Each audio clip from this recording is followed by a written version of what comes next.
Welcome back to Raised by Giants discussion. We are live. Welcome everyone in the chat. Good to see you guys and any moderators and channel members out there. We have a stellar show for you guys here this evening with first-time guest Campbell from the Autodidactic channel. But before I bring him on, a shout out to Parallel Mike for his contribution on Buy Me a Coffee. Thank you very much, Mike. We just did a great episode on his channel, Parallel Systems, the other day. When it's released, I'll be sharing it out in the community tab on the channel. Keep track of that community tab page, guys. I post all the shows that I'm on and the channel members episodes there. And if you're looking for a video that doesn't seem to be there, click the live tab on the channel as well and find all of the live videos.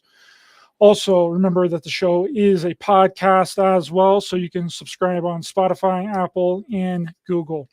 Also, send in your super chats during the show. They will be read out live. If you have any questions for our guests today that you would like answered, send in a super chat and I'll make sure the question gets asked. Also, Writer Ranger channel memberships are available and are a fantastic way to help support the show monthly. And if you become a Writer Ranger channel member, you get access to weekly bonus episodes that nobody else gets to see. So with that down, we have Campbell from the Autodidactic channel on YouTube with us today. How's it going, Campbell? It's good to see you, my friend. Hey, how you going, Ryder? Thanks for having me on. Doing well. Yeah, thanks for coming on. I really appreciate it. Before we get into the discussion here, let people know about your channel. It's your first time that you've ever been on, and how you got looking into history, and maybe what was the first thing that was anomalous with history that you're like, man, that's not adding up right there. Yeah. My channel's Autodidactic. I cover mainly like the Tartarian sort of narrative, the star forts, mudflood, all that. So it's really based more on a recent advanced civilization. But as far as history, I've been a history buff my whole life. I'm not really sure what it was. I was just always kind of pointed in that direction, just always found it interesting. And I started off, pretty young in my early teens, just sort of looking at, things like the Egyptian pyramids. But I kind of found that boring because everyone, knew about the Egyptian pyramids. So then I found out about the South American pyramids and started going, oh, hang on, that's interesting. We don't really get taught that. This was, decades ago. And then got into the megalithic blocks, the blocks with no join marks and all this kind of stuff, and U parts, which are out of place artifacts. And I just started getting this picture that, hang on, we're not being told the whole story here. There's clearly, we've had previous civilizations, or at least our civilization was a lot more advanced. And so, yeah, that's what set me on my journey of history. I was just trying to find the answers. I was one of those people who, I was always looking for answers. I just wasn't quite sure what the question was, if you know what I mean. And then probably 7 or 8 years ago, I found a channel called New Earth Channel with Sylvie, and she had a series called When the Survivors Wake Up. And I started watching that, and that just blew my mind. That sort of opened up the whole Tartaria star forts. When I first saw a star fort, I was just like, oh my God, like, why have I never seen these before? And I started researching and I found them everywhere.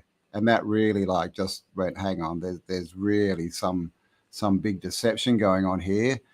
And that's how my channel started. I was looking at star forts. I found Jefferson Star Fort, which is out in the middle of the ocean, 200 miles off the Florida Keys. With this silly story, built in a year and all this kind of stuff, 16 million red bricks.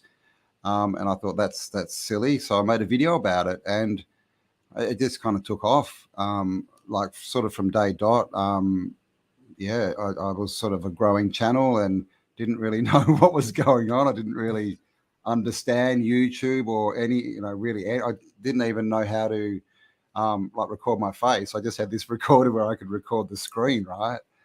And so, yeah, I've sort of learned as I've gone, and I've just sort of hit 5 years last month on my channel, and it's been a great ride. Yeah, and I'm stoked to get into the discussion about Tartaria and the lost history there and the World's Fairs. because I think that this is a very important topic, because if we don't know our past, then we effectively don't really know who we are. And if we don't know the past, then we also can't figure out the future. And these megalithic structures in our past, you just mentioned the pyramids, we have amazing architecture with the cathedrals, entire cities being built on top of other cities all over the earth. It's very interesting, which makes you question the entire narrative of what we've been told about our history. Um, Mm. are, you just mentioned a star fort off of the coast of Florida. Are there any star forts that you know about in the side of the United States? Oh, there's heaps. Yeah, man. There's some really good ones. One of the best ones. Oh, what's it called? Fort McCoy. I'm trying. I don't know if that's right, but there's some perfect, like perfect condition star forts in the US. There's lots and lots of them. Yeah, that they're. I think just in Florida there's 3. I went last year to America and I went and saw the star fort at St. Augustine. That's a nice, like a citadel of a star fort that's still there. And yeah, there's another 2 or 3 in Florida and some off the coast, and they go all down, into the Caribbean, Cuba, all that kind of area, and just like they're literally everywhere. We found them in Japan. We found them, in Australia. There's remnants of star forts. We don't have any good ones that are still in good condition, but there's remnants of them everywhere, because it's like you said, like the newer civilizations have built on top of them. So sometimes we find them and you can look at them and it's like, wow, that's this, perfect cymatic shape or something. And other times it's, they're not in such good condition, but they've all got, there's features that are sort of similar to them all. So you can sort of find these imprints, and it just opens more questions up, right? And like you said, we've just been building on top of the old civilization, which is one of the big ways they hide it, right?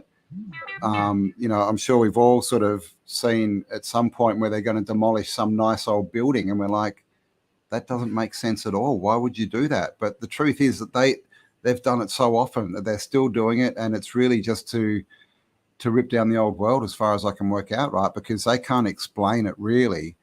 And it was fine while people weren't asking questions and weren't really realizing what they were looking at. But as soon as the questioning came out, all these other narratives have come out, all this information's been taken off the net. It's really interesting, that to see that they're still trying to cover this up. They want us lost, right? They don't want us knowing, like you said, they don't want us knowing who we are, where we are, what's going on. And they definitely want us to think that we're at the epitome right now. We're the best we've ever been, right? We're at the epitome of human civilization. Everything's amazing. Whoa, look at us. So they don't want us looking back and saying, hang on, it looks like we were actually more advanced in the past, right? It looks like we're doing things better. So yeah, man, it's an interesting realm, right? His story is not our story, as I say. So you believe through your research that we were more advanced than what we are now. Does that mean that we're more advanced according to our technology, or do you think that it was a different kind of technology, but means that we were also more advanced because we were doing things in a different way? Because I think when people think, oh well, they were more advanced in the past, that means that they've kind of taken Yeah, the type of technology and the things that we have to this very day, and it's just gone on and on and on. But I don't think that that's the case. I think that it was a different type of technology that they were working with back then, if that right. is the case, and we've been through all of these previously advanced civilizations. Would you agree with that? Totally. Yeah. Their technology was different as far as I can work out. My opinion on it is the technology used to be focused on us, on making us stronger, healthier, more aware, more creative, whatever. But the technology was built around, like making the best body avatar that we can have, right? Like expanding awareness, basically everything they don't want us to do today, right? Like today, it's the complete opposite. Now they're putting stuff in the water, in the food, frequencies out in the ether that's not good for us. But the old world looks like it was a complete opposite. We look at cathedrals And they're, apart from the fact, like, how did they build these things, back in the 800s or whatever, there's no explanation for that. But when you look at a cathedral, it's got all these features, right? Like the organs, right? We have organs inside our body. Organs give out frequency. We have choirs, right? Which, again, frequency, song. People go to cathedrals to get, close to God, right? So then you've got to ask, well, what is God? Is God just this creative, energy that is the creator, right? And so that's what you're actually getting in touch with, is you're getting back to that creative energy and taking it in, and it's helping us heal and be more aware of what we are. And so the biggest thing they've taken away from us is creativity, right? I mean, you look at these old cathedrals and old buildings, and they're amazing. Like, they just, like, we literally look at them and go, how did they do that? Why did they do that? And now we get a form of architecture that's called brutalism, and it's just right angles and squares. And it's proven, right? Living in right angles, and it's not good for the energy flow. It's not good for us. Sort of more, circles and more sacred geometrical shapes are much better. And that's also what we find all through these cathedrals. And we have things like, they call it a cathedral, right? A lot of people say, well, cathode, cathode ray cathedral is pretty close. Many of them have these cymatic shapes or geometric shapes in the floor, and they're always underneath domes and things like that. There's a setup. There's a reason they've done this. It's not just because it looks good. It's not just because, they want to worship God, in my opinion, because you find the same template all across the realm. It's all the same feet. It's almost as if I kind of look at them, especially the cathedrals, as machines, more machines than buildings. They're built for a purpose. And when you look around at all the different, cathedrals and buildings, it's almost like there was a factory, right? And with making the components, right? And you go, well, I want the machine to do this. And they're like, oh, well, you need, 3 domes and 4 spires and this many arch doors. And because that's what it looks like, because they've all got the same features, but they're all arranged slightly differently, which we see in the star forts. They've all got the same features, but none of them are the same. So it's very interesting, but it definitely looks like they were onto a technology that was, they weren't trying to, boil kettles and toast with it, right? They weren't like we think of technology as electricity, right? And things that we can hold and interact with. Whereas I think their technology was literally interacting with us. It was all there for us, to benefit us and to make us better. And what we get today is the opposite. Like, pretty much the exact opposite of that. Yeah, and then when you think of the church bells too, I don't know about Australia or how that works, but it used to be a long time ago, like church bells would ring and that would give you the signal that, church is ready. And you're talking about these cathedrals and these harmonic frequencies. What if those church bells were designed to do something like that as well? Have you looked into any of the church bells? Yeah, definitely. Yeah, they were definitely a part of it, in my opinion. It's interesting that if you look into bells, it says that they were used, back in the past to keep trolls away, which is an interesting little bit. But yeah, I mean, I think that they were definitely part of the system. The bells they had in the old world were made of a different kind of bronze, a different alloy, and they rang out sideways. Right, so when you hit them, the vibrations went sideways. So they were clearly made to spread this, sound or frequency out there. And, you could say that's just to call people to church. But, there were thousands of these bells. We have things like the Liberty Bell, which is gigantic. It's ridiculous. Like, there's no explanation of how that could even be, forged or created. And that's not the only one. We see them everywhere. And then, of course, in World War II, they went and ripped all the bells out of all the cathedrals. Like 80% of them, they just took them out and melted them down and said that they were turning them into weapons and bullet jackets. Which is a crazy story, right?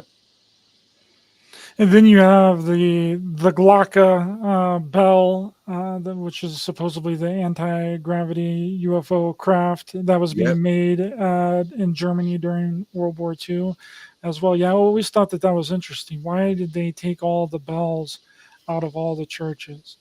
Well, I mean, if it was a healing thing, right? If it's because that's where you think you would go. That's what I believe that the church was originally supposed to be. It was like a healing center, you know, like Yep. it's for the broken people.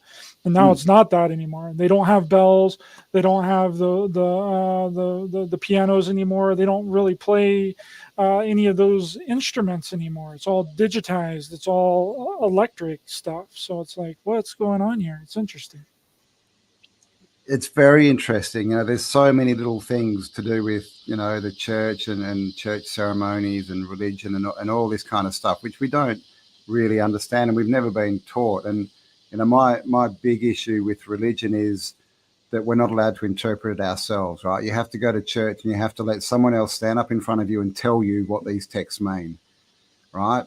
But if you actually read the Bible, it says, you know, don't do that, right? Think for yourself, leave no stone unturned, all these types of things. But even down to the holy water, like what was holy water? You know, because I was looking into lingams a bit, and Praveen Mohan did a show, and he found this lingam, and they took it apart. And a lingam's like from the Vedic sort of culture. You find them a lot in Asia and India, and people don't really know what they are. They look like a sort of a water vessel that's kind of pouring out water. But he took one apart, and underneath it, they found like this plate that had alternating gold and silver ingots in it. And then he worked out that they could, you know, give it a small charge, which, you know, we got things like Baghdad batteries, which would, you know, give them the right charge, and it would create monoatomic gold in the water, you know, and people could then go and we, you know, if you haven't looked into monoatomic gold, check it out. It's, you know, it's very healing, right? It's very good for us. It's good for the body. So, I mean, is that what holy water was? Because the, you know, the cathedrals are covered in gold, right? And their roofs, well, their doors. The cathedral door is called an archivolt or an archivolt. We got that word vault, and they all have vaulted ceilings. So are they trying to tell us something that you know, on top of the vaulted ceiling, you have a spire, right, going up into the ether, and we know that the higher up in the ether you go, the more energy there is that you can grab from it, basically, and all you really need to do is to put some kind of antenna or spire up there. So, you know, when you look at it, there's all these little bits that kind of fit together. You know, was it sort of, did it have a small charge? And I was looking into recently, I haven't found much on it yet, but I mean, I'm wondering if they could have somehow used that vault to put gold particles in the air even. So it wasn't even in water. So when you're in there, you're actually breathing in this monoatomic gold, right? Because, you know, gold was a massive part of these old world structures. Like there was so much gold and stuff everywhere. And it doesn't make sense if gold is just, you know, a means of exchange or currency or a way to show you're wealthy. Well, why would you cover all the churches in it? It doesn't make a lot of sense. Yeah, there's definitely something more to gold and the uses of gold as well. And I think copper too. I think copper is even more of a prized element than gold is. I think gold has gotten a big push from Zachariah Sitchin and a lot of his work surrounding the Anunnaki and stuff, that they were coming here to mining the gold, which you don't really know if that's true or not. But definitely when it comes to the water, and you know, water has memory, and my friend Paul Knight has done amazing work on looking into, you know, the memory of water and the waters above, the waters below, and stuff like that. But you're making a good point here in that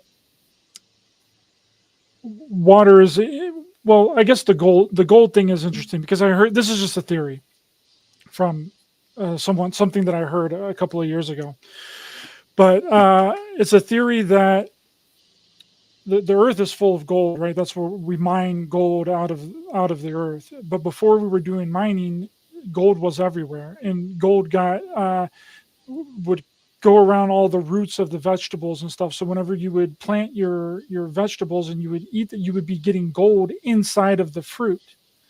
And then whenever they went through and started stripping down all the golds and doing all the gold mining and taking all the gold out of the earth, we no longer get that gold infused fruit. And we no longer have water, like natural spring water or water that comes out of a natural reservoir, no longer has gold infused into the water. That's a very good point. I've never thought of it like that before. But I mean, yeah, exactly right.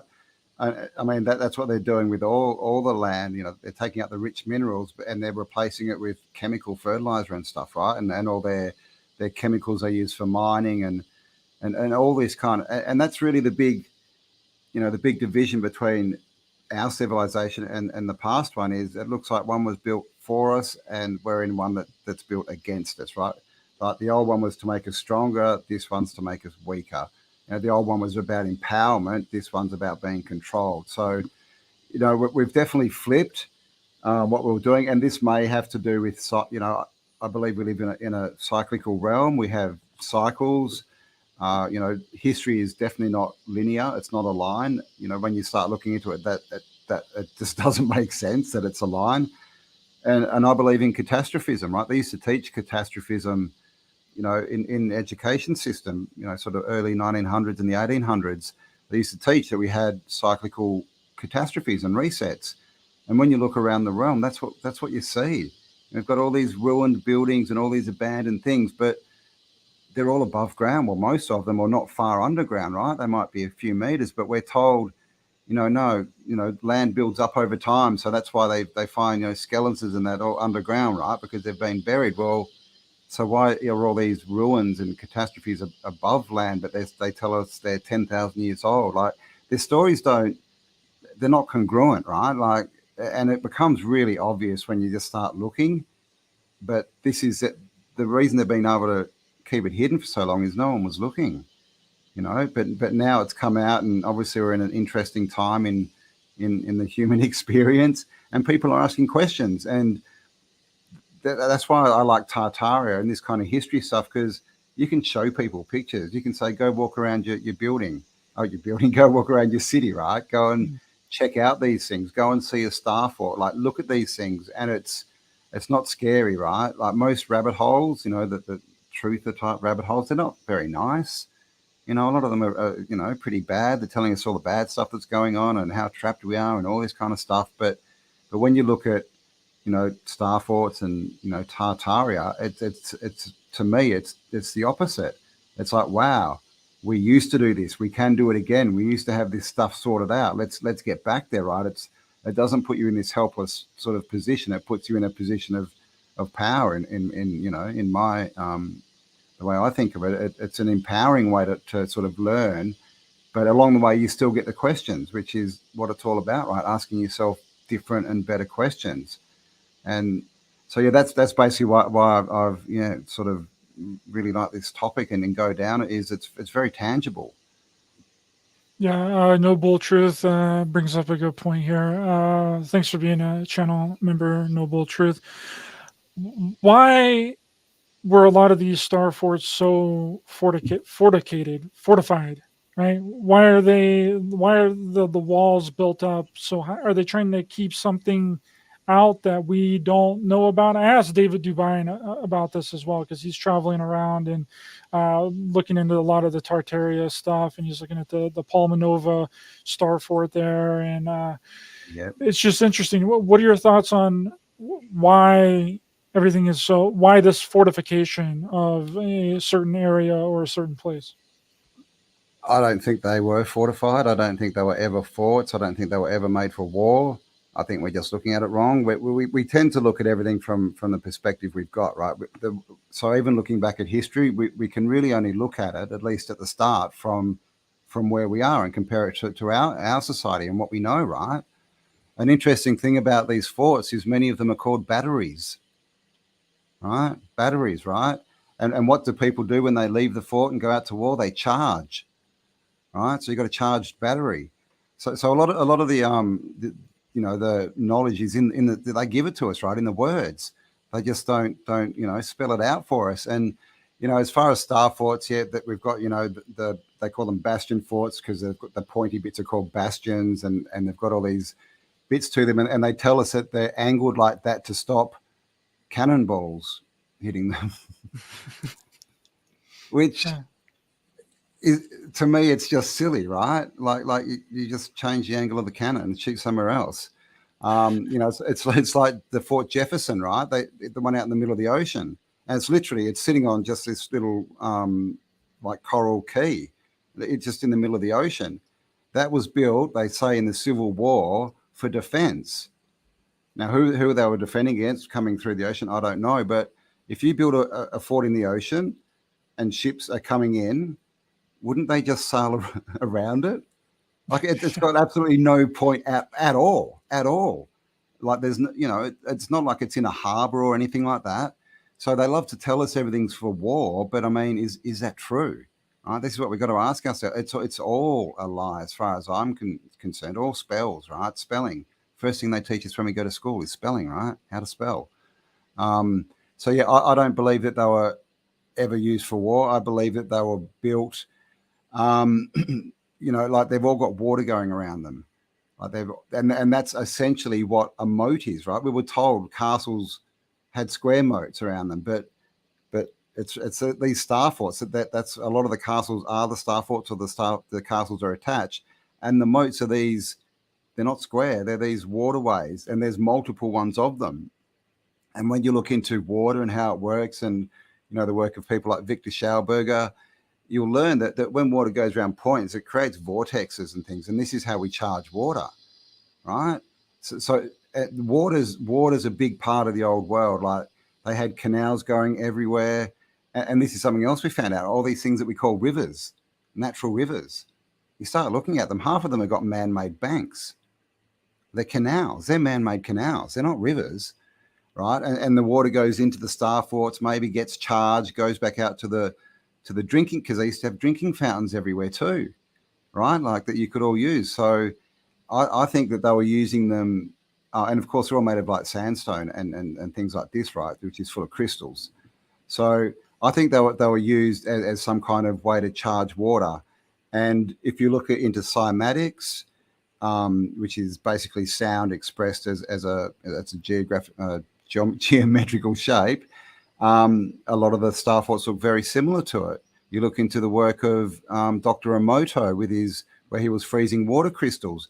You get the same patterns coming out, these star-shaped patterns.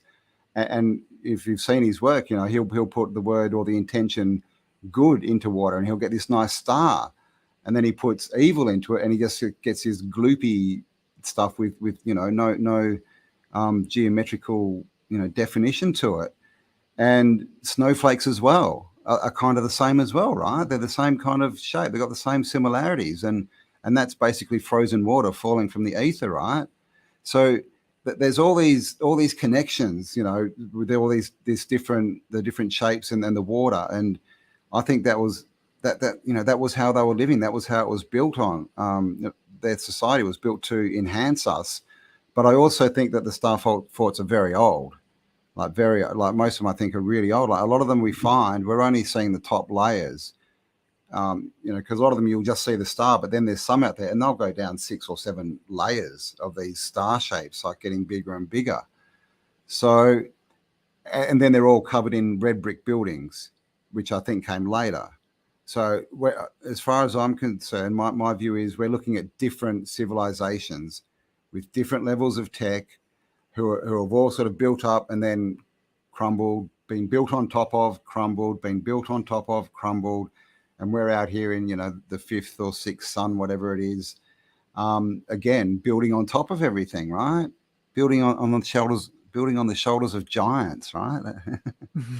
Raised by giants, baby. What about some of these megalithic structures and these star forts being on some sort of grid or some sort of ley line, or because everyone knows this, I'm not saying anything new here, but the Mayan complex in Mexico, if you look at that Mayan complex, it looks like a computer motherboard. Yes.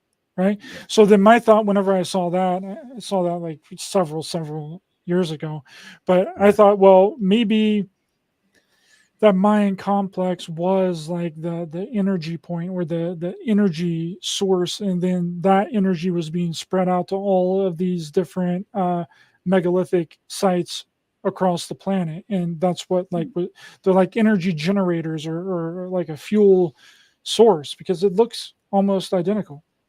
Yeah, totally. And you look at places like the Forbidden City, that's got the same kind of layout. There's always, most of the time water involved. At least I think in the beginning there was. There's not much left in Mexico. I think that's Teotihuacan, isn't it, where they show the different pyramids and the alleyway. But yeah, I think that they were all built on energy nodes, right? Like there's an energy system, an energy grid for the Earth, and I think that they were building on where these energy lines intersect, where the most energy was, and that's why these places were chosen. And I think that's also why the star forts we see are all different. I think they're all tailor-made to the position that they're built on, and I definitely agree that it was all linked up, right? They were sharing energy. They were passing it. We talk a lot about free energy. They had free energy, and I think they did. And then they weren't selling it, right? They were, again, it was for everyone to use. It was the civilization, at least the last one that we can see. It looks like that it was all about us, enhancing us. And now what have we got? We've got a micro system now, right? We've got micro circuit boards.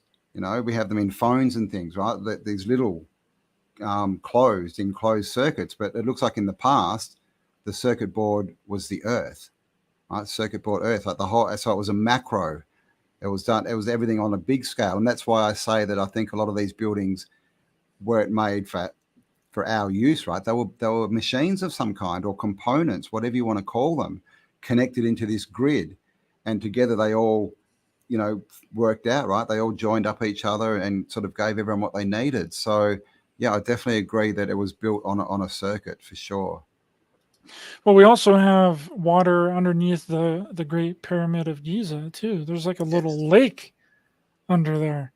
Yep. That very few people know about. And sarcophagi, I think it's sarcophagi is the proper word for it. People have been hammering me here recently for my pronunciation on We're things. Nazis. But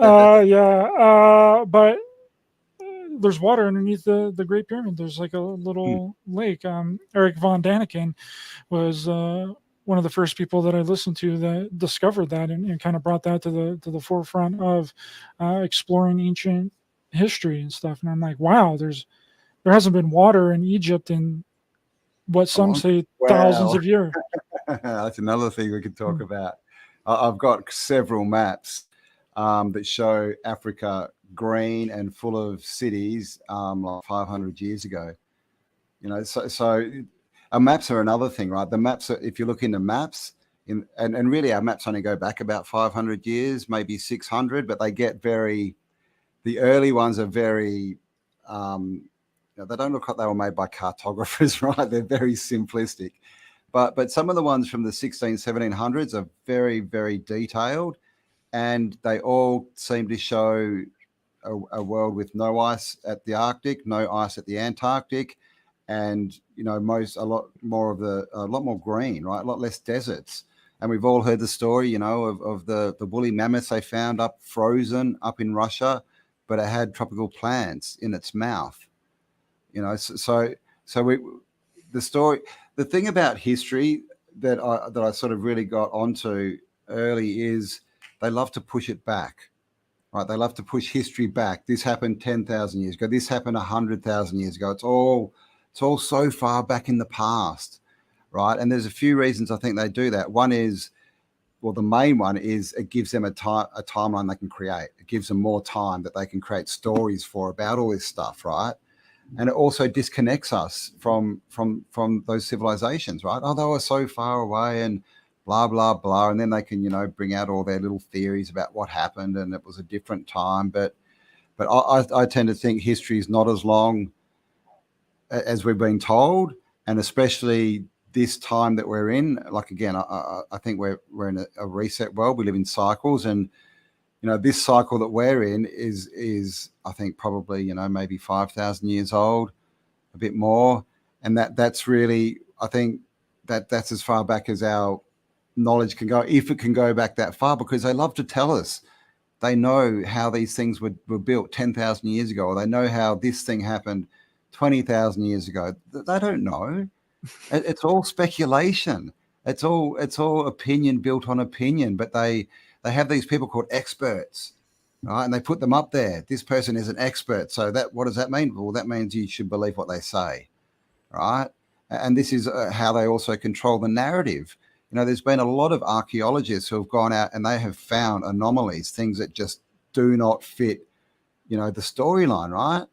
And what do they do with these archaeologists? Do they put it out as a new finding and go, wow, let's recheck everything we've done? You know, this is science. Science is only true until it's proven untrue and all this. No, they black ban the archaeologists, sack them from their jobs and make sure that no one ever hears from them again. So they're clearly hiding something. And then I think that they don't want to go back. I'm sure that a lot of people are aware of the anomalies and the history not being the way that it's told. But I think the problem comes in is they don't want to have to go back. Because if they go back, then that means that they're going to have to change a lot of stuff. And how long have we had these textbooks in our school laying out this very specific view of history and how things went, right? You would have to completely dismantle everything. And once you start dismantling that, what other things are you going to find that's been wrong with society? Not only the history version, but other things that might pop up as well that you would also have to change. So then it creates this chain reaction of everything having to kind of be changed at some point down the line. So that's the reason why, for me personally, that I feel that they don't want to go back and do anything. They just keep doubling down on everything that's previously already been established. Yeah, man, they're overinvested. They're overinvested. Like, you know, we can talk about, oh, you know, there's nefarious forces ruling us and all this and trying to control us and all this. But yeah, if we get down to a human level, right, of people in jobs, and these are just people who have grown up, they've listened to what society's told them. They're like, okay, I'm going to get a good job and do this. And so they're just doing, you know, they're not evil people, right, trying to control the world. They're just doing a job. But they're now in the position, like you said, like, how could they change everything? That means every expert is suddenly, he's out of a job. Suddenly no one's going to listen to him. They've got all these books printed. What do they do with them? How do they rewrite all this stuff? And that's just the first, you know, that's just the first step, right? Then the next one is how is the public going to react to this? You know, they're going to start asking, how long have you known this for? When did the question start? Why have you been teaching us BS? Why am I sending my child to school if this is all based on nothing? Because that's ultimately how it will unravel, is that we'll end up looking at it as, well, what can I believe? Is anything we've been taught true? Right? So they're overinvested, and like I said, you know, take the, you know, the high nefarious ones out of the picture, and just with humans, it's way too big, right? They'd literally, like, an expert would be committing, you know, like suicide to his career. If he released this, he'd be like, yep, I've been speaking BS for the last 20 years. Everything I've said is based on nothing. Don't listen to me anymore. Thanks a lot. Like, who's going to do that? You know, nobody's ever going to do that. Exactly. That's the problem. That's why I kind of give people a break on this stuff, because it's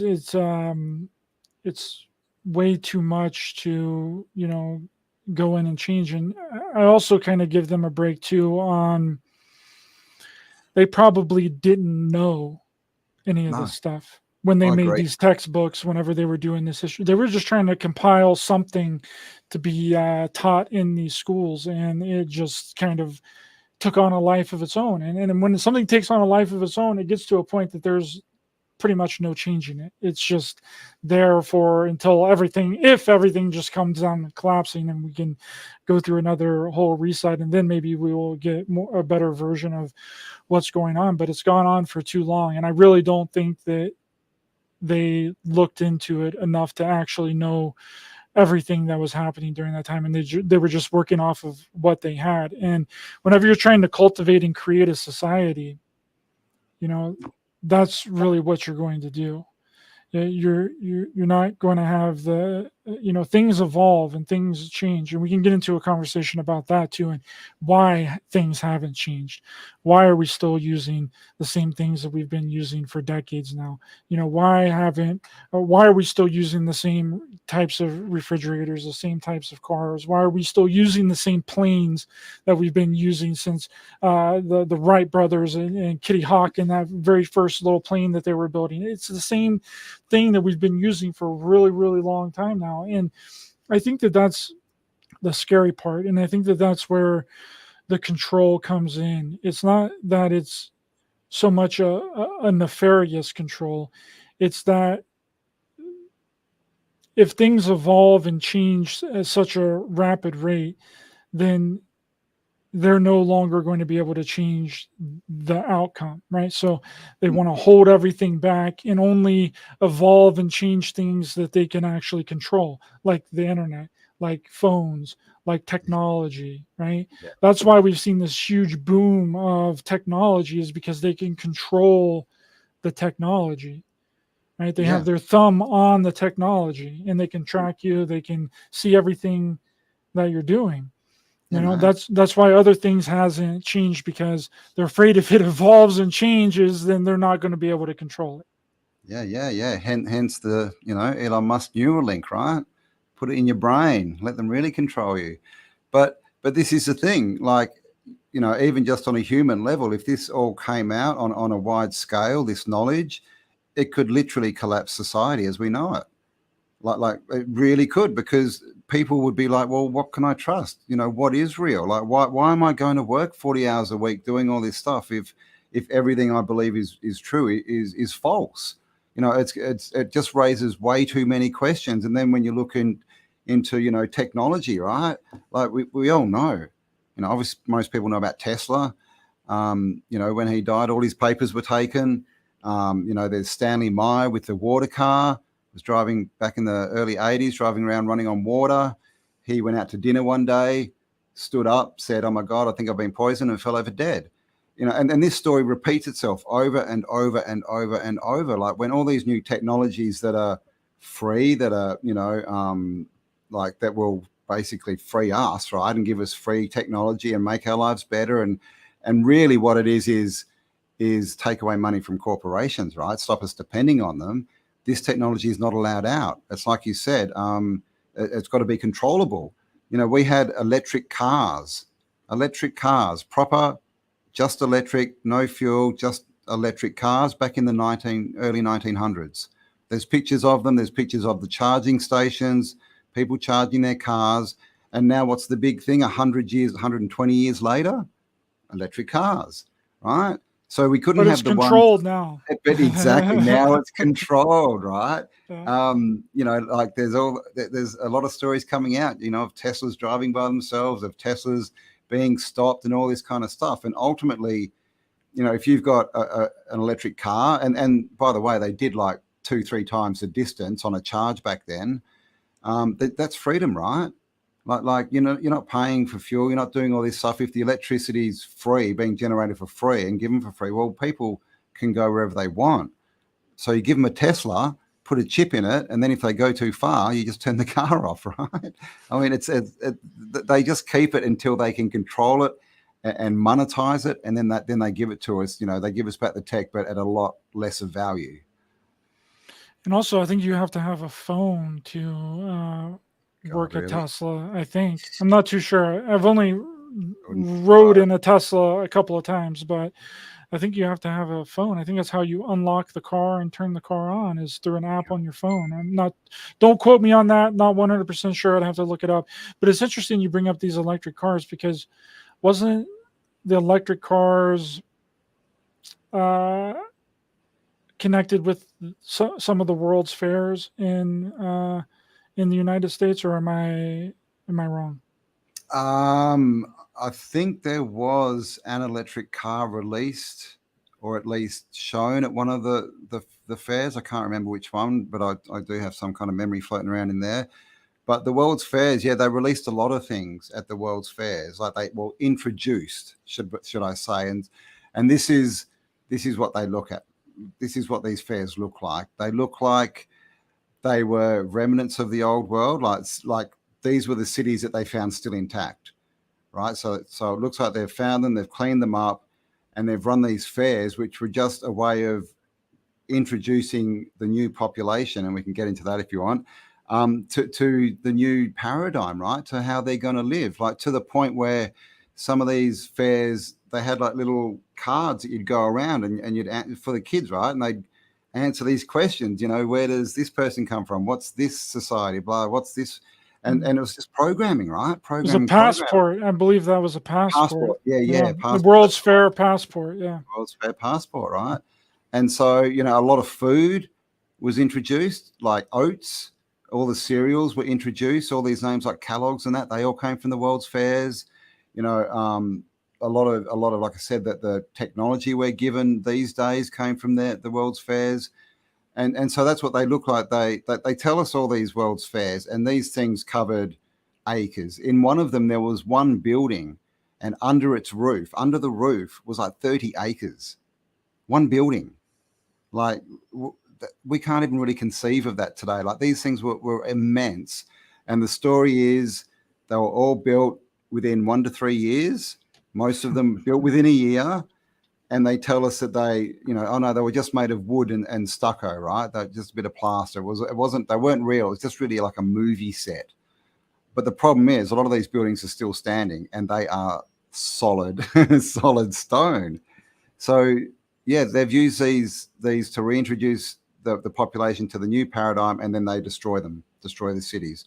And then that they do this to a lot of other cities, right? If you look back in time, just Google Great Fires. Like most cities were burnt to the ground, and this is concrete, glass, iron, right? Burning, and they destroy these cities. And then the weird thing is a lot of these cities pop back up 20 years later, and they're rebuilt again. It's really strange.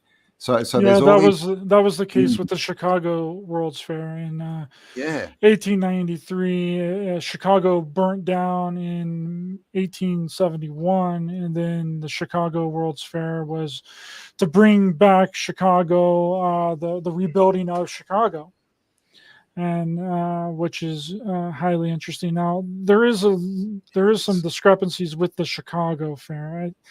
I do think that it is possible that the Chicago Fair was a movie set and prop, but there were two others in different cities. In the second half of the 1800s, one in New York and one in Philadelphia, which I don't think anyone has really figured those out. But the same thing, it was built on 700 acres. Statues, cathedrals that were built, and they tore all those down and lit them on fire and destroyed them. But it's maybe a possibility, and I don't rule anything out. The Chicago World's Fair was some sort of movie set type of thing. Yeah. But it could have been. I'm just trying to think of the guy's name. I've lost it. But there was a movie maker back in the early 1900s and late 1800s who, oh gosh, I can't even think of a movie he's made. But he was doing sets with tens of thousands of people in them, like literally building cities and stuff. That's what we're told. So that's everything, like you said, everything's in the realm of possibility because we don't know, and that's one of the biggest flaws to learning, right? Is thinking because once you know, you're not going to question anymore, right? So and that's what autodidactic means. It means to be self-educated, right? Keep questioning. Don't just take people's word for it, because the truth is, most people's truth is just someone else's opinion. That's all it is. Right? Most people don't go and research stuff and so they know it's definitely 100% a fact before they spread it as truth. They'll just hear it and they'll go out and they'll repeat it. So, with these World's Fairs, all we've got as evidence is all these photos. We don't really know where these photos came from. All we know is how they're labeled and the date. But that could be put on at any time for all we know. So we really don't know, because there's so many discrepancies, right? In the past, it really doesn't make sense. And just a point on Chicago is there's old maps of America, and there was a big region called Nuremberg, and there was a city that looks like it was very close to where Chicago was, called Chilago. Chilago. Chilago. Yeah. So is that the same city? It looks like and I think that all of our major cities were found, right? They weren't founded; they were found, right? As my friend Kelly says, they were found dead. right? And they just took them over. You know, these people who like their free masonry, right? Masonry being stone and brick, right? They're everywhere, right? They love their Freemasonry. But if that's the case, though, Campbell, and a lot of these cities were found, and there were previous buildings here, and then we kind of, came in and then just built some things around it a little bit, and then burned it all to the ground. In the case of these World's Fairs, what happened to the people that were Yep. previously here? Previously there, yeah, sure. I think that we've had resets, and these are cataclysms that wipe out populations, or at least large parts of them, and also the technology, right? Sort of send us back to the Stone Age. See, I don't believe the Neolithic ever happened. I believe that that's a state that we go into after resets, right? And so I think when these cities were found, you know, America, Australia is definitely included, is that they were probably empty, or at the most just being lived in by people, again, who didn't understand what they were. They were just using them as shelters and things, right? And they were sort of pushed back, you know, technologically, and so they were easy to conquer. When you come along with guns and things like this, and you decide you want the city, and you're fighting people, you know, with spears, you're probably going to win. And so I think that's what we had, is these remnant populations, because we get all these books from around the 1730s. Most of them are called like gallery agreeables, and they have them, you know, all across the earth, all these different places. And when you look at them, it looks like a book where they've gone out exploring, and they're reporting back on what they've found. They show these cities, they show like aerial views of them, and like all mapped out where everything is. They name the buildings, and they tell you about the inhabitants that were there. And so it really looks like there was, you know, a big cataclysm back in the 1600s sometimes, that sort of took, you know, decades to get over. And then at the end of that, you know, unfortunately for us, it looks like the nefarious ones kind of got the leg up, and they went out exploring the realm, and they were reporting back, this is what we found, this is what we found, this is what's here, this is what's here. And then the ones in control went, oh, okay, cool, all right, 100 chips out there, let's take that over, let's take this over. And they just went back and reclaimed the world, basically, right? That's what it looks like, in my opinion. Yeah, it's really strange. And the only conclusion that I can really come to is that if it doesn't have anything to do with the destruction of previous buildings, which I think is a possibility for a few of them, definitely the Philadelphia and the New York one. But what you were mentioning earlier, this cultural impact of these fairs, right? Introducing things that people had never seen before or ever used before, right? Like what you were mentioning, you had to have a passport to get into these fairs. You had to write down your name, your date of birth, where you lived, your address, to get into these fairs. You'd have to fill out paperwork, right? Give them your name and birthday, which sounds like a consensus to me. That's what they do in QR codes. Exactly. And we've taken that and it's just turned into something else, right? And that was the first time in history that anything like that had ever happened, which is an introduction into what we do now. And we also had, from looking into, we had like staged fights, right, between Native Americans and cowboys with like real guns, right? We had moving sidewalks. They had these, which is, this one is human farms. I mean, human zoos. Like literally, they'd set up these different cultures and they'd dress them up and give them all the stuff, and that would be a display.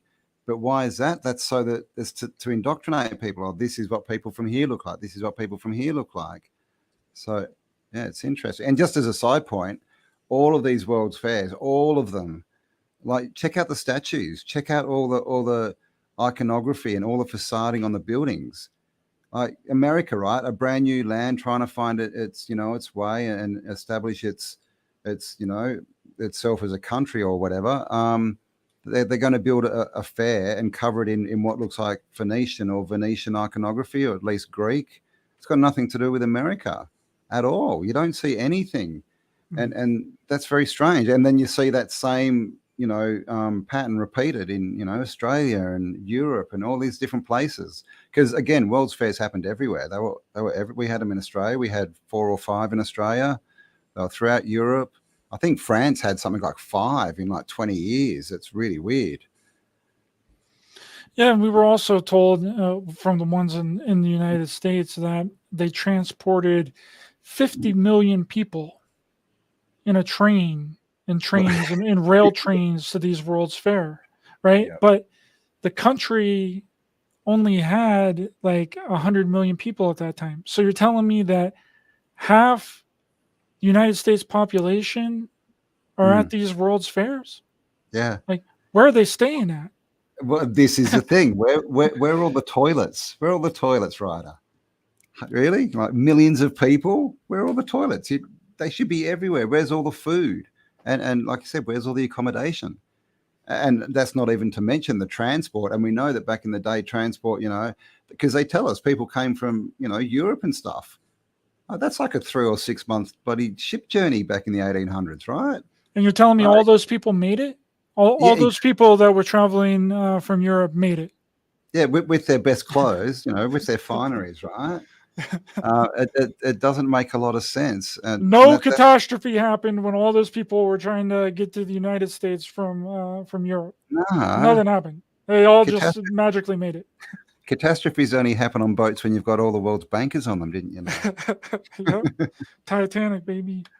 Yeah, man. I mean, it's the same thing with airships, right? Like that's another thing we see from the old world is all these airships everywhere. And, I always had this concept that an airship was just, the little room you see hanging underneath, right? You see this massive balloon and like this room that, maybe 10 people can sit in. And so you think, well, that they weren't very economical. That was a bit of a silly idea. But you look into them and you find out that's not the case. These had floors inside the balloon part. And we're talking they had luxury rooms, they had dining rooms, they had kitchens, they had all this stuff. They had viewing platforms. Some of them had like planes attached to them and landing strips on them and all this stuff. And they were everywhere. They were tethering them to the Empire State Building and to different towers around. So, all these towers we see, are they some kind of airport for airships? Don't know. Were they recharging stations? Don't know. But what we do know is it only took one accident, right? And everyone knows it. The Hindenburg, which, by the way, was caught on film. One accident, no more airships. You're not allowed to use them at all. Sorry, they're banned. But we have aeroplanes today. And how many aeroplanes have crashed? But they're still not banned. That's a really good point. The airship mystery is a crazy good rabbit hole and deep dive to go into. Walter Bosley has done an amazing job on getting into the airship mystery with James Delshaw and Peter Menace. Yeah, there's some crazy stuff. Like back, in the early 1800s, there's all these reports from America of people, spotting these, what we would call UFOs, right? These strange ships flying around and landing and people coming out, and there were all these, cigar-shaped things, right? And then we went into the 80s, and what did we hear about UFOs? All these cigar-shaped UFOs everywhere, right? Yeah. It sounds a lot like an airship. That's man-made craft. Yeah. There's even reports back from the 1500s with the plague and things like this, the Black Death, where people report seeing airships or what sounds like an airship, and they were throwing out like, half rotted animals and bodies and stuff and spreading disease basically. So, it looks like they've been around for quite a while. Yes, it is very interesting. There's something else that I wanted to comment on, and I just lost my train of thought there. So you can tell me if this is true or not. Apparently at these World's Fairs, they had these giant rows of incubators. Yes, man. The incubator babies. With babies, rows and rows and rows of babies in incubators. Yep, for sure. What's the deal with that? Well, that's an interesting question, isn't it? Like, so when you go through the photos, like the first thing like that really struck me is you look at not photos, but pictures from the 1700s, right? You look at things like the furniture, the artwork, the art frames, right? The desks, like King Louis XIV's desk, the clothes they wore, really, really, creative, artistic, everything was created beautiful and functional, right? Like everything. And then you hit the 1800s and it's all gone, man. Everyone's walking around in black suits and bowler hats suddenly.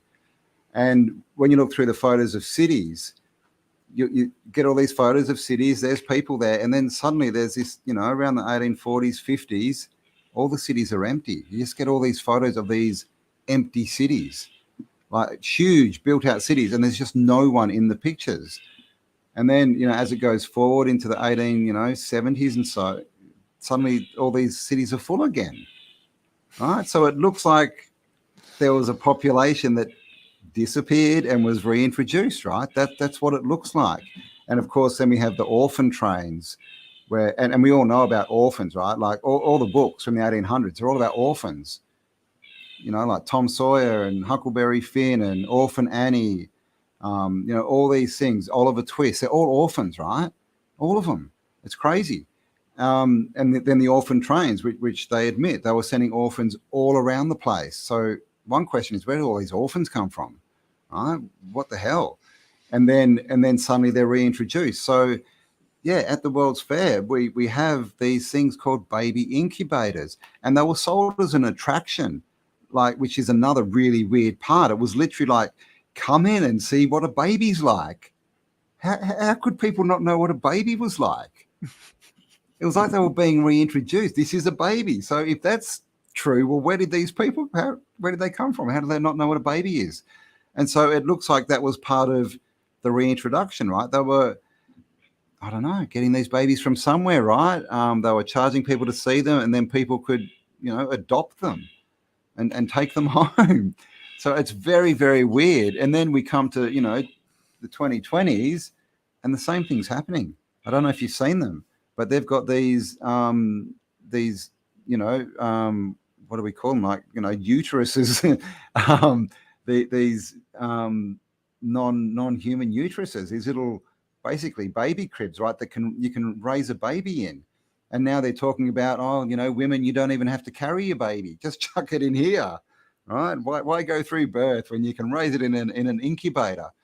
And so they've got these again, these incubator farms. It's crazy, right? Like, what's the next step? Bloody the Matrix. We all wake up in a tube of fluid, going, oh my gosh, what happened?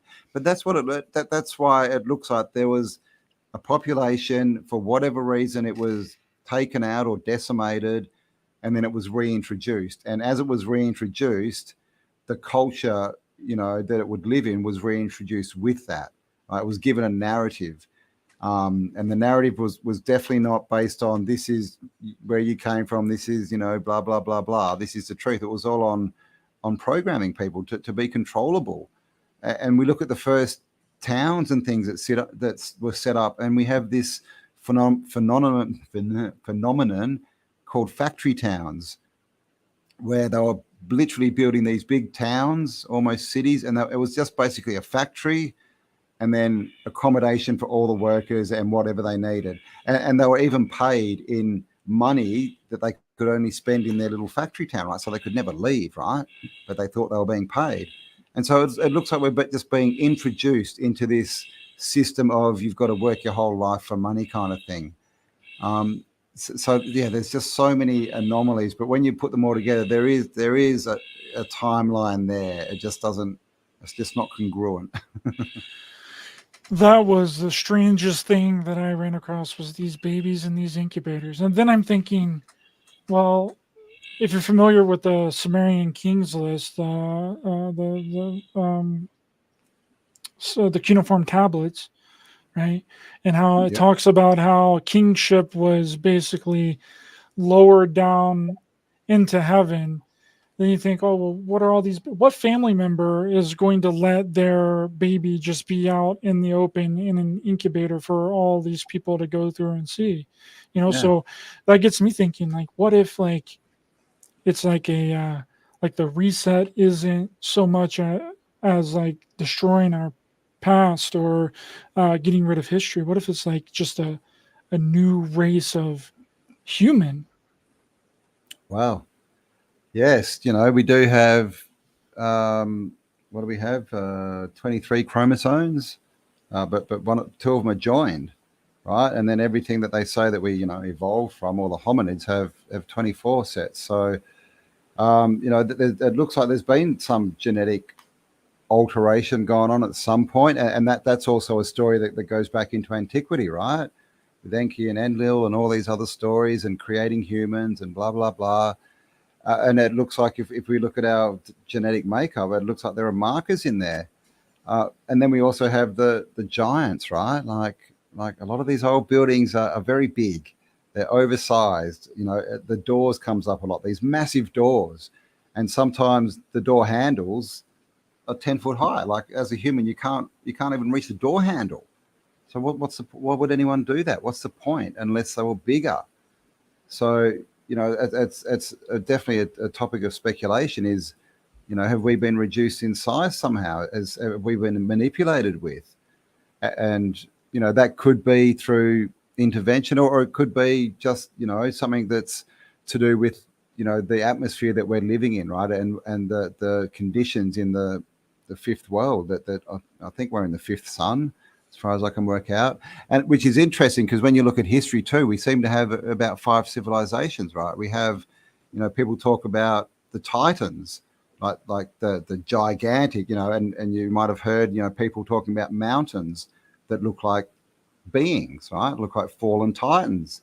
The giant trees, right? We have all these messes everywhere that look like tree stumps, like huge. And there's also stories in the Bible of the fallen ones coming down and cutting down all the trees.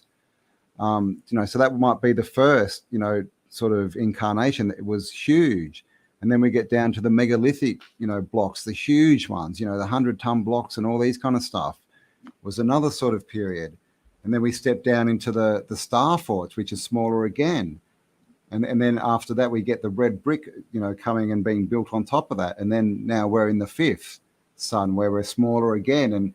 And like at the start, I said they love us to think that we're in, the epitome and the most advanced civilization ever. But it looks like the exact opposite. It looks like we've been falling. Is that the fall of man? Are we degrading? And then, hopefully now we're at the nexus point, right? And we're going to start rising up again. People talk about the age of Aquarius. I don't know if that's true. I haven't really studied it too much or found too many answers. But I think one thing we can probably agree on is we're going through some kind of a change at the moment.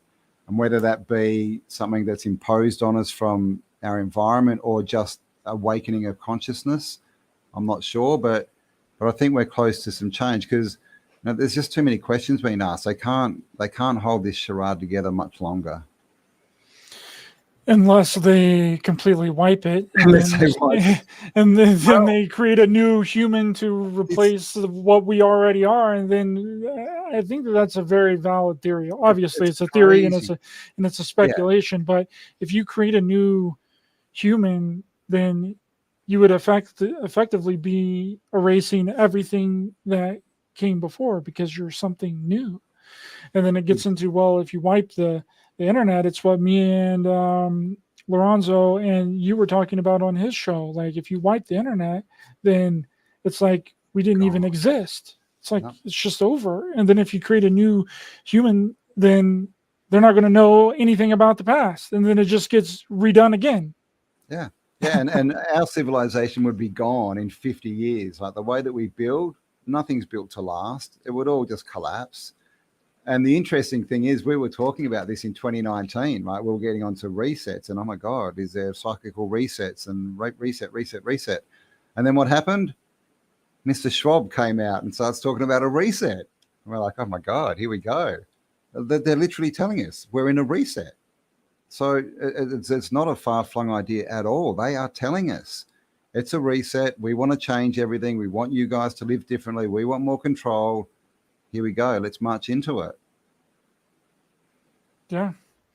I mean, that's really what it seems like. And that has been the goal of creating this whole digital system, getting everything digitized, the banking being digitized, your whole life is pretty much on your phone. Books are, people no longer buy regular books. They're reading all their books on their phone or on their computer.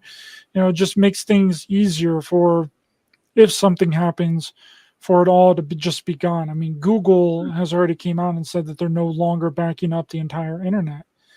So what does that mean? That's the beginning stages of everything just being just gone. Just look at censorship. What's happened in the last few years?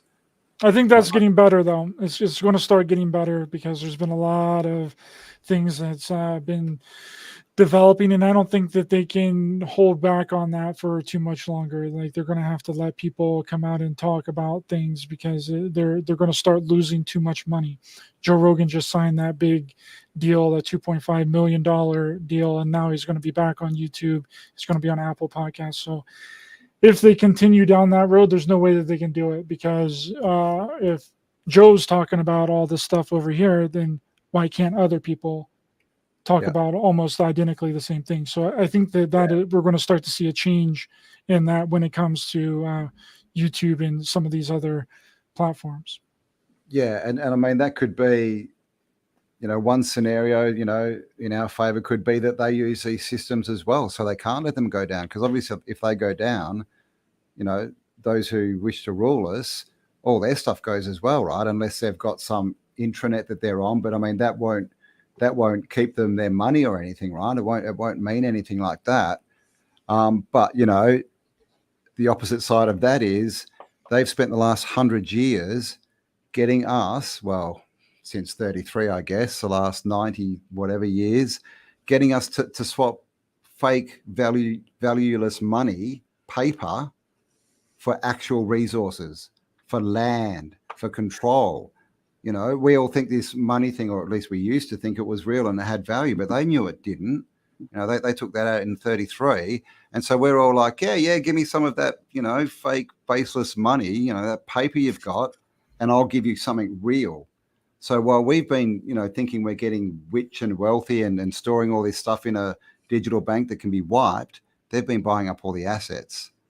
So maybe in that, it's maybe not the most positive way to look at it, but if it does go down, they have, ownership is 90% of the law, right? They own everything pretty much. We've given it to them. We've swapped it for crap, for worthless trinkets. I don't even think that there's that much gold in the world. I'm pretty sure that you can fit all of the gold in the world into a football size field area, stacked 5 feet, 6 feet high. Wow. That's all the gold that there is in the entire world. I mean, what if they are hoarding gold, but it's not because for its monetary value? We talked before about monoatomic gold. Like is that so that they get it to enhance themselves and they also keep it from us? And just as a side point, an interesting thing about gold is, obviously we've got gold in river and panning that, but a lot of gold is found as gold nuggets. And like, have you ever seen a gold nugget? They're kind of interesting, right? They look like someone's just poured molten gold into a hole in the ground, right? I mean, that's what they look like, doesn't it? So if all these old buildings were covered in gold, what would happen if they burnt down? If they got hit by, I don't know, some, who knows what color, maybe blue beam coming down from above, and they got melted, and all this gold melts and just goes into the ground, and then they just go there and pick it up. Because in Australia, they tell us, that Captain Cook turned up in Bondi, God, forgotten where he turned up, Sydney Harbour, 1788. Within like 30, 40 years, that they're telling us they had gold mines out there. They had tin mines. They knew where all these different resources were. And if you know anything about Australia, not only is it huge, there's just no water. Most of Australia is a desert. So you can't go out and you can't just go walking. Like in America, you can kind of go walking, right? Because lots of water, lots of forests. You could feed yourself. You could survive. Not in Australia. Like you wouldn't make it in the heat without water or food for more than a few days. But we're supposed to believe that these people from China, most of them Chinese, came over and just started walking around and they just found all these gold mines. So were they maybe looking at old maps and going and hunting down where they knew cities used to be? And if the city had been melted, they're just picking up the gold from the ground, right? That's true. And this is I'm sorry, I might have got that wrong. This is the U.S. gold reserve, which is not very much gold, not as much as you think that there would be. That's what, like the width of two, the width of one semi truck, but maybe 1.5 semi trucks, and the length of maybe 2 semi trucks, and like half the size of a person. Yep. Yeah, it's not as much as you would think, that's for sure. And again, are they locking it up? Is that why, it's all put into bars? Is it supposed to be in the ground and in the water and in the air as monoatomics? Because, that way you could cover the whole world, right, with monoatomic gold. There's probably enough for that. But when you melt it into bars, it's suddenly, it's unusable and there's not that much of it. Yeah, And I of don't know course, how we got to this idea of like gold being traded as like a currency, and like diamonds being very popular and being traded and worth all this money. Like all it is, it just looks cool. But like, why isn't other things that look just as cool not as expensive? Like yeah, why isn't emerald just as much as diamonds are, or rubies, or which I think rubies are kind of they're expensive, up but like, there. why have we assigned such a great value to certain elements Yeah. and other elements not have that great of a value? Yeah, like amethyst, right? It's purple. It looks really cool. Kind of similar to ruby, but amethyst is nothing in price compared to rubies, right? But they're very similar. So I think that is all sort of harkens back to tech, to human-based tech. Gold, obviously, apart from the monatomics, it's used in circuitry, right? It's a good conductor. So is silver and copper and gemstones. They seem to be amplifiers. There's crystal in all our computers and things. We use them for memory. And you start to look at jewelry, right? Crowns, right? They're made of gold and they've got, gemstones over the third eye. They wear these chains with gemstones over their heart chakra. All these different, types of things, these fascinators, that they used to wear. They're fascinating, don't you know? And then there's a thing called a fasces, which is very close, right? Fascinator, fasces, which again, you find it everywhere. That's where the word fascism comes from these fasces, which if you look into the work of Martin Liedtke, he basically puts forth the theory that they were weapons of some kind, these fasces. And it was just basically copper, a ring of copper tubing tied together. So a lot of the metals and gemstones and things that we have, I think, are the tech, and these people in control either don't know or don't know how to use them, but they understand that there's some intrinsic value to it, or they totally know, right? They totally know, and so that's why they put them out of reach. But they put the price up so we can't get them. Yeah, that makes a lot of sense. But then too, we can also like make diamonds now. Like you can Yes, just make, years and stuff. yeah, you can just make Even real diamonds. Like diamonds. Yeah. you no longer have to go out and mine for diamonds anymore. Like you can just make it. Yeah. So they should be really cheap, right? And I think Yeah. that's the same with most gemstones. You can grow gems, right? You can grow them, you can make them. So, and that's another question, right? Like, are they even natural? Are we just looking at the stuff that was made as some kind of tech by a previous civilization? They knew how to grow things that literally they thought of as technology, but it was just a much different viewpoint than what we've got of technology. Yeah, I think that makes a lot of sense. And like me, you, and Lorenzo were talking about too, is like, they had a different kind of technology that they were working with back then. And I don't think that we've been able to figure that out. So what makes us believe that if we were to go through some sort of disaster or some sort of reset, you could call it, that someone 200 years in the future would be able to figure out our technology. Yeah. They'd Probably pick up be the phone. completely different. Yeah, I mean, what if they're all flat? You know, you can imagine picking up an iPhone in 200 years. It's not going to have any charge. It's just going to be a black thing, right? And you're going to be like, well, what's this? It's got no power, right? Maybe what if all this other stuff, you know, especially the buildings and that, but even gemstones, what if they need to be charged, right? If they need to hold energy for them to actually work, you know, we're looking at them and with no energy running through them, they're just a shiny stone, right?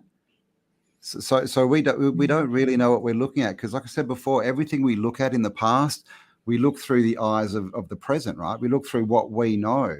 We think of technology as, you know, closed circuits, small circuit boards, handheld, right? Where I think is in the ancient world, it was, like I said, macro. Everything was on a big scale, and that's so everyone had access to it. And, you know, obviously, you know, if you've got all these macro machines and free energy, well, you're not charging everyone, right? Everyone's benefiting. But now, as we know, that they give you a free iPhone. If you want a phone, they'll give you one, man, because then they know they can track you and they can charge you a monthly fee for it. Yeah, just sign this 2-year contract and you'll get your free phone, or turn in all of your old phones and we'll give you a free phone as well. Right. Free, right? But I like this idea of this, like some of these megalithic structures being like an energy generation, like power station, because I believe that it said that the Great Pyramid of Giza had a capstone on it that was made out of. Do you know what it was supposedly made out of? Maybe crystal or granite, or was it granite, white granite or something? Yeah, there's a few different versions. I've heard gold, granite. I've heard, you know, gold plated over rock, crystal, or at least like a crystalline kind of rock. And of course, it was covered in 144,000 capping stones, right, made of this polished, I think it was quartz. So, and it's all made of sandstone. And you know, obviously, the Great Pyramid is very, very strange the way it's set out. You know, it's just got these passageways that go up to chambers, and these funny little, you know, passageways through the walls pointing at stars, and other ones, you know, are blocked up.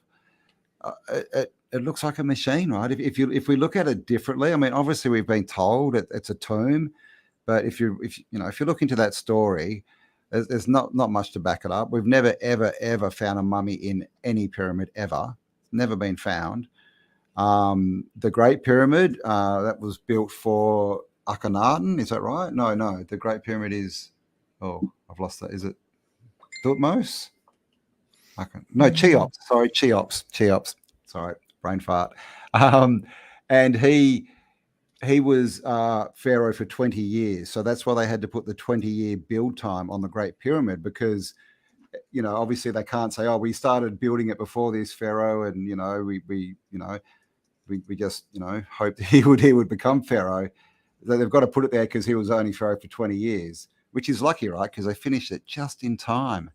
And all we've got out the front is a stela that is clearly not as old as the pyramid. That says, it doesn't even say that he built the pyramid. It says that he did renovations and fixed it up. But we're told that no, that means that he built it.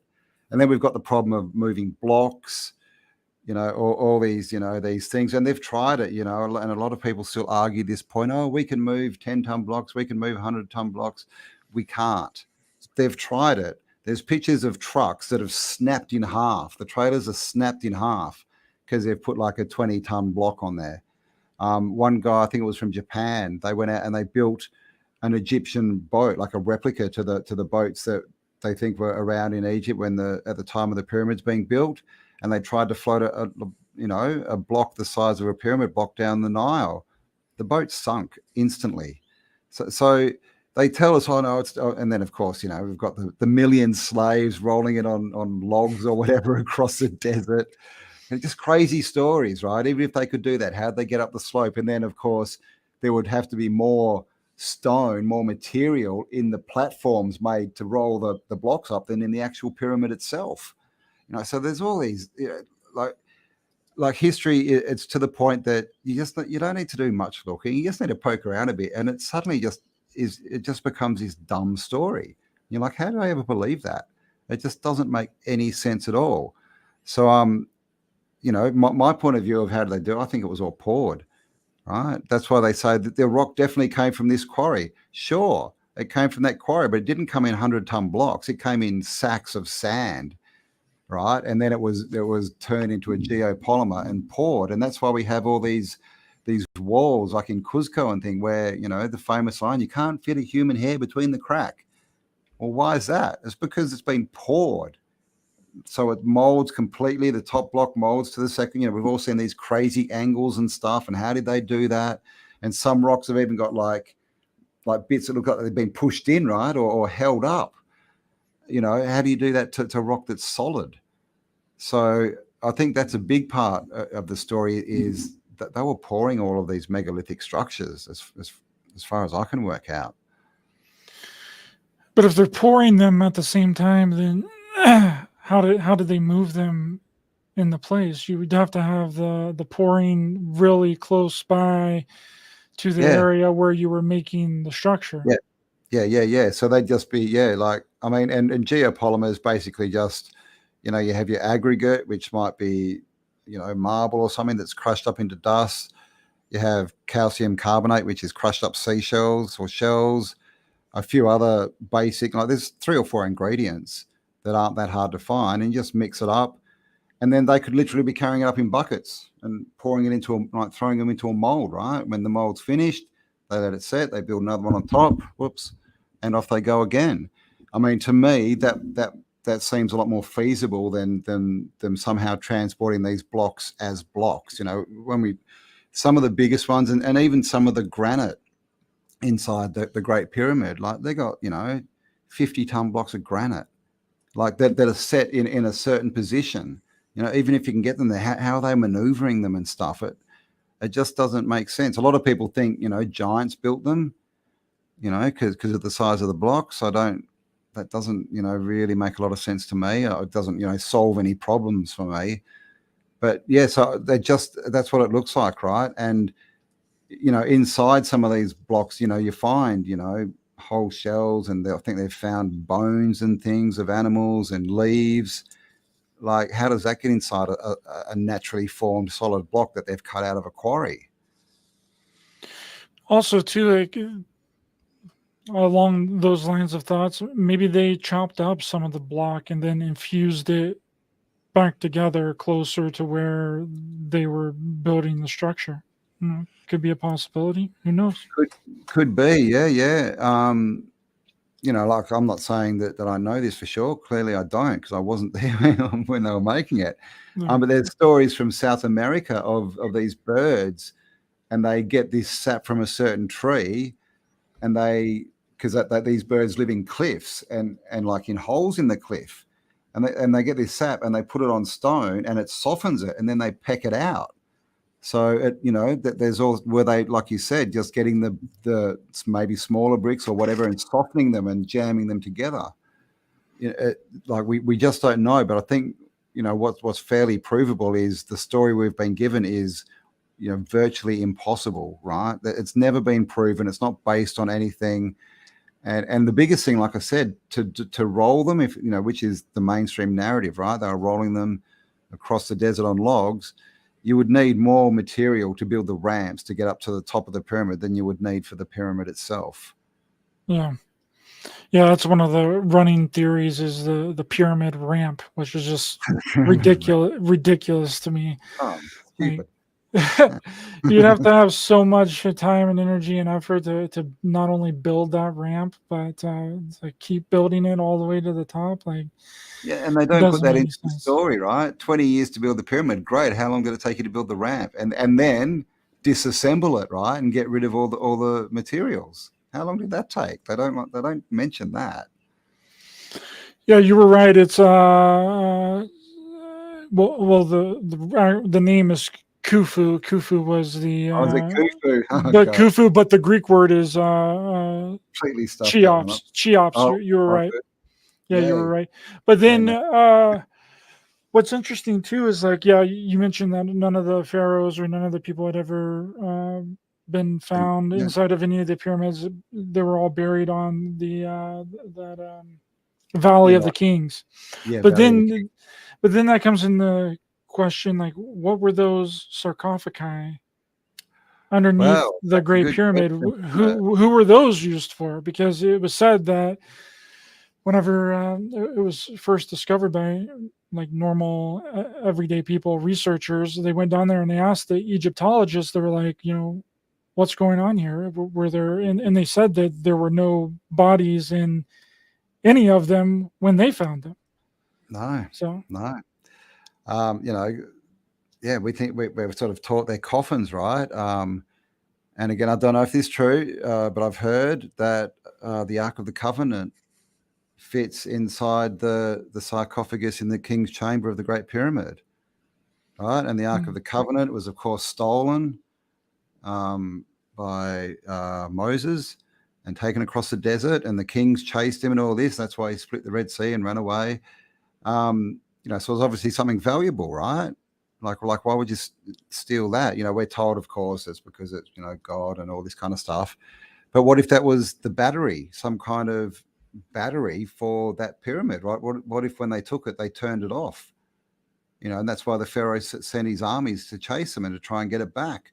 And then there's other stories of, the God, lost my brain, of the ark. One is manna falling from heaven and stuff, and it was, levitating by itself and things like this. But another one is when people went to view it, they either had to go through a ceremony and wear certain oils and things on their skin, and they have certain things burning and that if you went to view it. And then because they went and they took it into a few different cities, and everyone who went past it got these symptoms which sound a lot like radiation poisoning, right? Their hair started falling out, their nails started falling out, and a lot of them died. So it sounds like it's some kind of power source. So, I don't know, was that the power source for the pyramid? Because again, what's the pyramid? If it's not a tomb, is it a machine of some kind, maybe? yeah, that's interesting. I've heard that too about the Ark of the Covenant and how people that would get close to it would suffer symptoms of some sort of radiation, what would be comparable to radiation poisoning today. And Yes. that makes So you maybe really think maybe it's a power generator and it was used to fuel one of these structures. indeed. And if there's sarcophagi under these pyramids, what happened when it was turned on? I mean, maybe they were like, med beds of the past, right? Maybe people went and lay in them, and it wasn't, a place like a coffin. It was just somewhere where you went and lay for an hour, right, and got healed or got something when the pyramid was working. And I don't know, just an idea. Where do you think that idea comes from to like bury the dead? How long has that been a thing in society? Like, how long has that gone back toward? Because I feel like that it wasn't always that way. We didn't always put our dead in a coffin and bury the body into the ground. It seems like that it was more cremation, like they would burn the bodies. Yeah. Or we do find the bodies that are buried in some kind of ritualistic practice. They're not, thrown in the ground in a coffin, but they might be buried with their child or partner and with certain sacred objects and things like this. But I think that probably came out of necessity. For one, like after resets, if there's lots of dead bodies around, lots of animals running around, you'd probably want to put them under the ground to stop them, attracting animals and rotting and spreading disease and all this kind of stuff.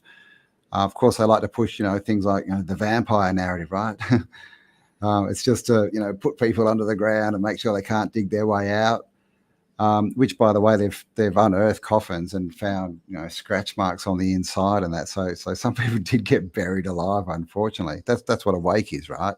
That's why they have a wake in Ireland. They just to check that you're actually dead before they bury you. But yeah, I think that is something. From more recent times, burying people. I think most of the time we still see the rituals on the Ganges and stuff where they burn, and it's, what do they say in the Bible? Ashes to ashes, dust to dust. From dust I came, from dust I will return, all these kind of things. So I think that's, it's a way to release the spirit, right? And to finish the avatar and to sort of finish that cycle of that life. Whereas, burying people in the ground, it doesn't make a lot of sense, right? Especially when It doesn't. Look how much space cemeteries take up. Mm-hmm. Like, what's the point? Where are we going to end up here with a world that's just basically one cemetery and we can't go anywhere because we'll be disturbing the dead? It's crazy. Most of them were burnt, and they were just put in urns and either put in catacombs or things like this, or spread around. So I think it's a newer thing, burying, and probably out of necessity. Maybe it's so that we can't release our spirit properly, right? A lot of people think we're in a reincarnation trap. I don't personally, but who knows, right? What if they were using the dead to build some of these structures, right? Because bone is very strong, right? What if that's what they were using the dead for back in the day?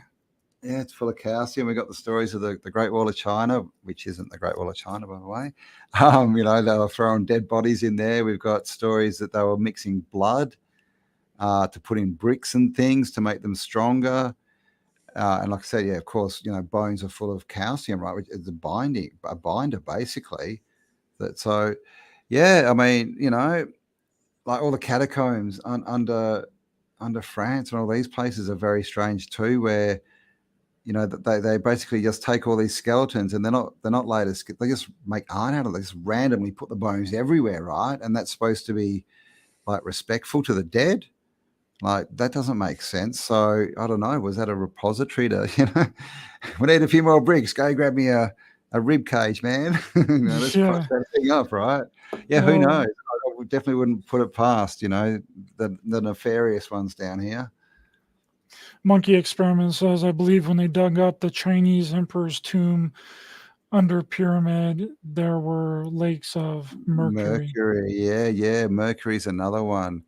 See, mercury is one of these things that we're told it's dangerous, it's going to kill you, it'll give you mercury poison, you'll go insane. But talk to anyone who went to school in the 50s or 60s, even up into the 70s, and they'll tell you in science class the teacher brought out mercury and it was pouring it into their hands and stuff, and kids were licking it and doing all types of stuff. But we don't have this big catastrophe of all these people dying of mercury poisoning. So mercury, that sounds like a story to me, to get it out of our hands, right? To make it illegal. When again with the bell, right, from World War II, stories are that it had mercury in it, in a centrifuge that they were spinning, and it was giving anti-gravitational effects, right?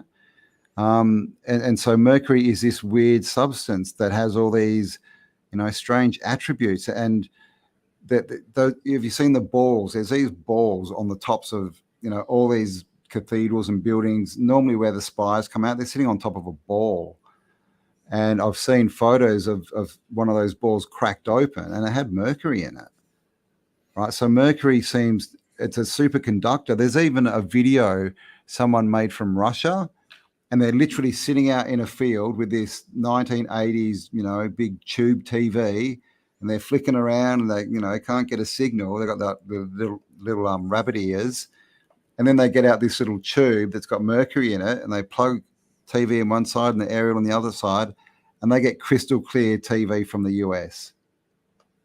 So it's some kind of, it amplifies signals some way, or current or something. It's an amplifier of some kind when used, which would make sense, right? To use it in buildings. If you're drawing down energy, you would want to amplify that. So, mercury is one of those big things. We're not quite sure what it is, but again, because we're not allowed to, right? They take it out of our hands. We can't. It's not hard. It's not very easy to get and to experiment with. And then there's a thing called red mercury, which is another step deeper, right? There's videos, and again, I can't, clarify if this is true or not, but there's videos of people with red mercury, and they put it, it's just in a tube so it can roll, and they get gold, and it's attracted to gold. It'll roll towards it. They get garlic, and it's repelled from garlic, and they hold it in front of a mirror, and it goes invisible. Right? It sounds a lot like vampire blood, right? And the Glocka bell during World War II was said to have been using a red spinning mercury for the anti-gravity components of the craft. There you go. Wu Gai Fu says burial mounds are strange as well. Yeah, they are kind of strange. We don't really seem to care about Native American burial mounds. We'll push those over any day of the week and build our structures on top of them. Walmarts. I think there's 14 Walmarts that are literally have been built on top of burial mounds in America. I went and saw a house when I was in Florida, and it was across the road from basically from what used to be the highest point in Florida, and it was only like 8 or 9 feet, right? Because Florida is very flat.